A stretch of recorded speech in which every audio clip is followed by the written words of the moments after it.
ఒకరోజు ఒక అబ్బాయి తన తండ్రి దగ్గరికి వెళ్ళి ఇలా అడుగుతాడు, నాన్న, నా జీవితం యొక్క విలువెంత అని.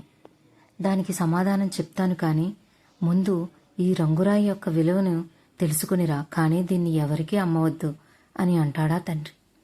ఆ అబ్బాయి ముందుగా జ్యువెలరీ షాప్కి వెళ్తాడు. ఆ షాపు యజమాని ఆ రంగురాయిని పరీక్షించి, దీనికి నేను 10,000 రూపాయలు ఇస్తాను అంటాడు.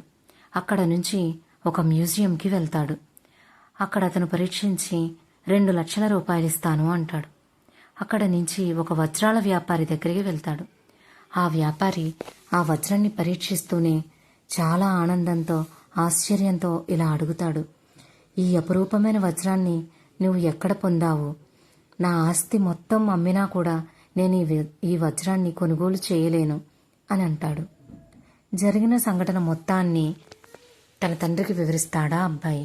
అప్పుడు తండ్రి ఇలా అంటాడు, ఈ వజ్రం యొక్క అసలైన విలువ ఆ వజ్రాల వ్యాపారికి మాత్రమే తెలిసినట్టుగా నీ జీవితం యొక్క అసలైన విలువ ఏ కొద్ది మందికో తెలుస్తుంది.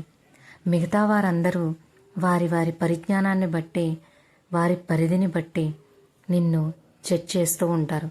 కానీ ఒకటి గుర్తుపెట్టుకో, దేవుడి దృష్టిలో నువ్వు ఈ వజ్రంలాగే చాలా విలువైన వాడివి. నేస్తం, ఎవరో నిన్ను జడ్జ్ చేశారని నీ విలువ తగ్గిపోదు. నీ విలువేంటో ముందు నువ్వు తెలుసుకో. ఎందుకంటే యు ఆర్ యూనిక్. నిన్ను వేరెవ్వరూ కూడా రీప్లేస్ చేయలేరు. నిజంగానే ఆ దేవుడి దృష్టిలో నువ్వు అతి విలువైన వజ్రానివి. ఇది నువ్వు స్ట్రాంగ్గా నమ్ము.